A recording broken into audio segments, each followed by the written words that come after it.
We cannot blame these creatures. They are being led by a false... You're a victim. Here we go, CSI. Led by a false prophet. An imposter who knows not the secrets of the void.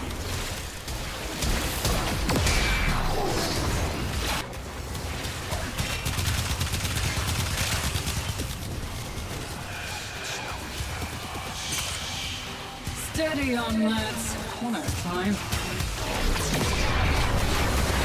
My new NYX build that I have been working on, or just really playing. So to be honest, I'm keeping it a bug, guys. You don't need to helmet her abilities. Her abilities work very well together.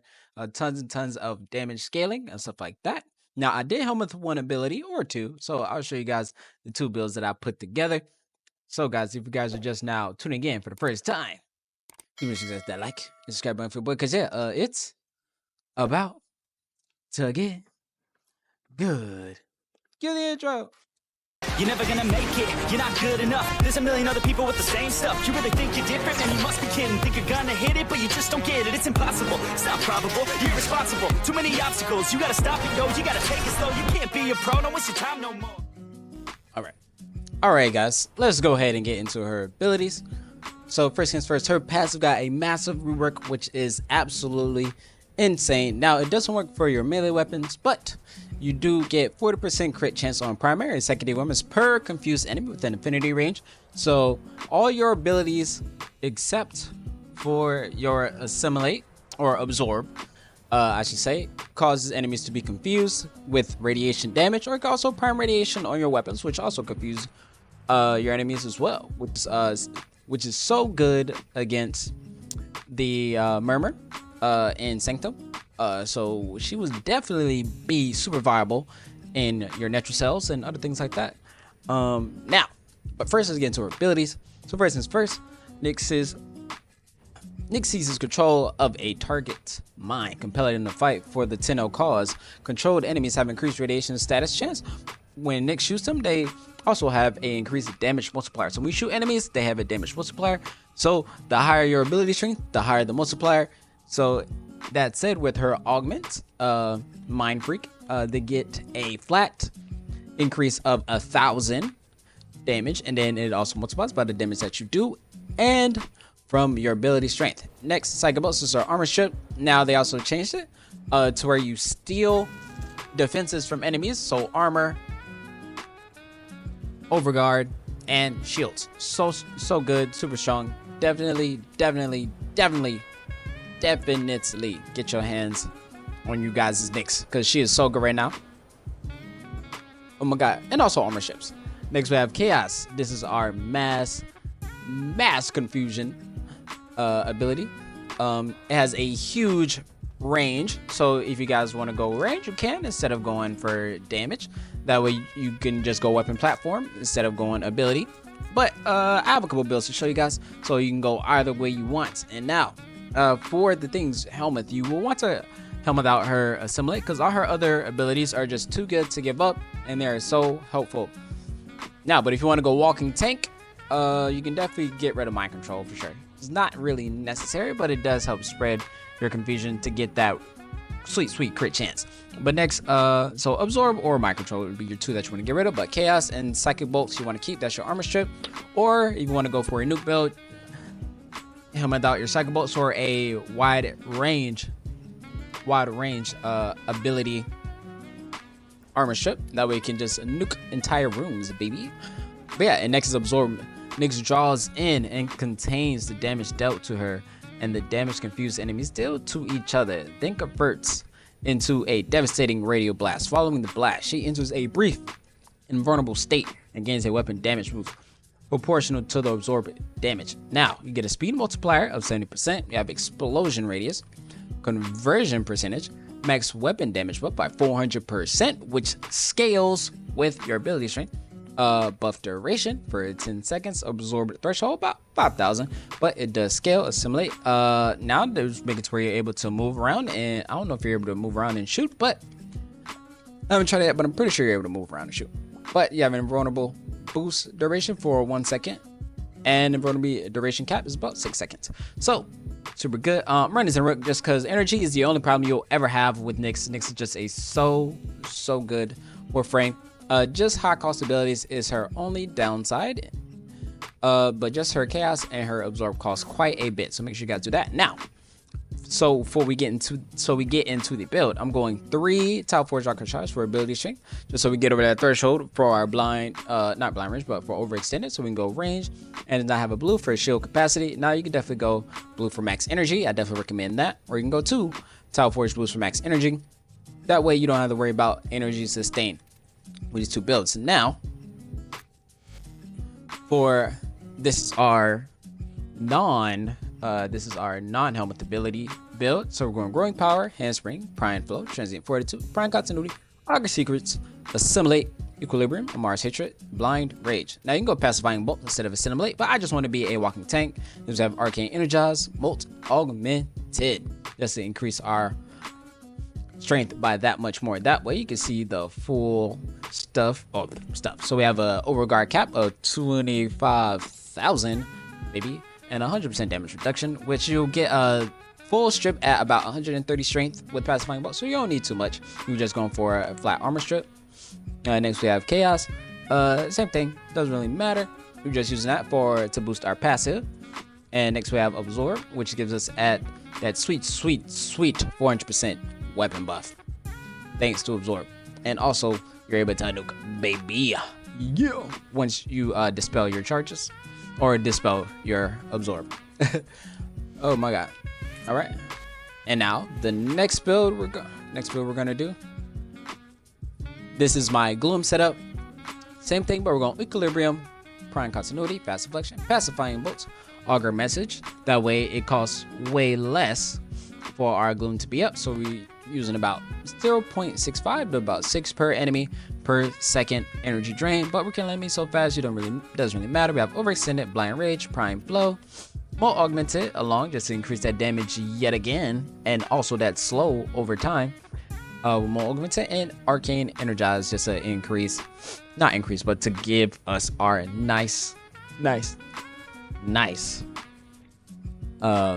energy back, because we are using it a lot with gloom.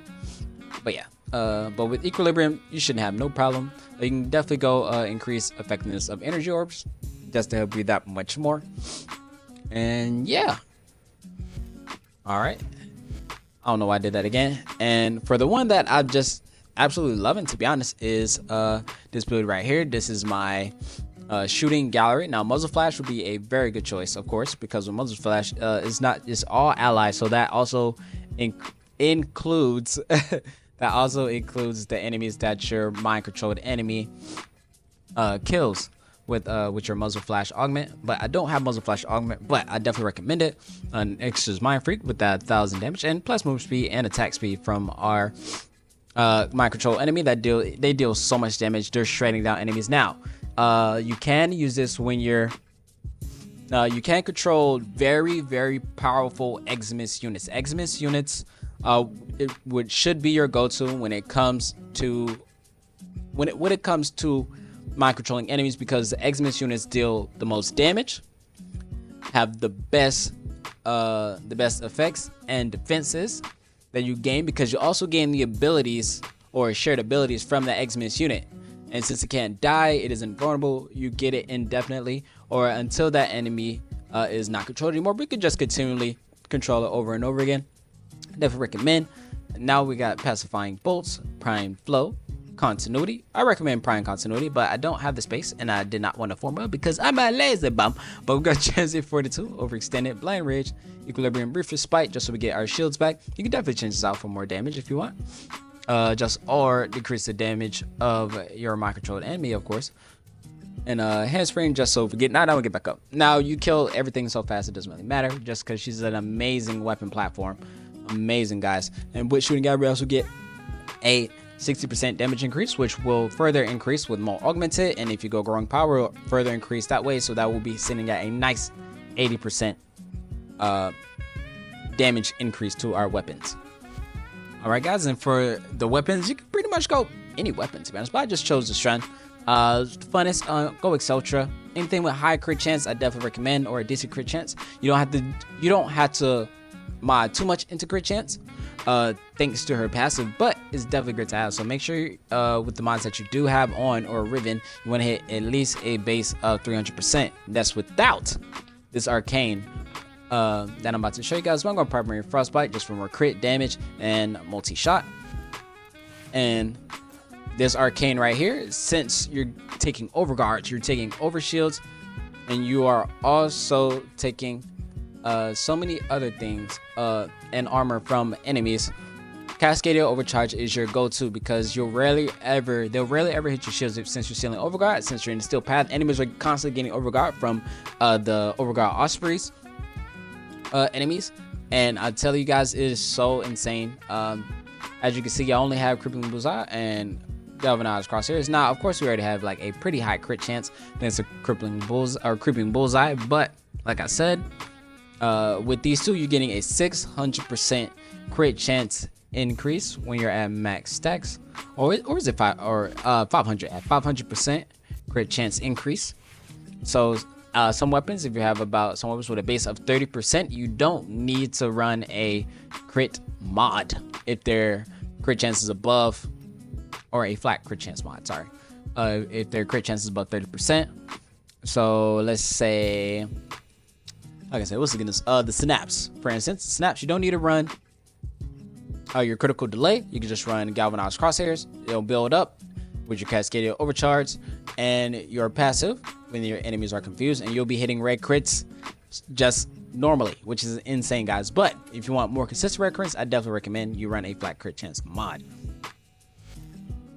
And all right, and for the melee, I chose the Bathicus, which is formless. This shit hits like a truck, and you'll most likely kill pretty much everything in your way thanks to Galvanized Elementalist and Galvanized Steel. Galvanized Elementalist does stack with Condition Overload, but thanks to Killing Blow, Power Throw, we have a 260% throw damage increase, along with Voltaic Strike, Volcanic Edge, Barman Scourge, and now also with Whirlwind as well.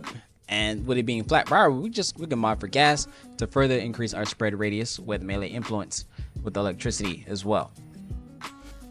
Thanks to his molecular conversion, blast enemies within 10 meters, converting 200 damage into shields. So you'll have overshields, and Taxon is giving you overshields as well while it's dealing damage. The synth deconstruction, which I should form this guy, but didn't really need to. The build is just insane as it is. Now, Duplex Bomb will further increase the damage that it deals as well, but it will not replicate the abilities. But yeah, guys, that is the NYX build, or the 3 NYX builds. So if you guys ever want to see more WARFRAME videos like this, make sure you guys hit that like and subscribe button for the boy. Cause yeah, man, I'm out. It did. Catch you next one. Peace. I feel like Bruno, but call me Uno, cause I got one of them with me. And I'm a beast, pity, this shit gon' bang, shitty, gotta put on for my city, bitch, I keep everything I think I had enough, all this money got me acting up. Niggas be mad as fuck, cause they know I gotta bag it up.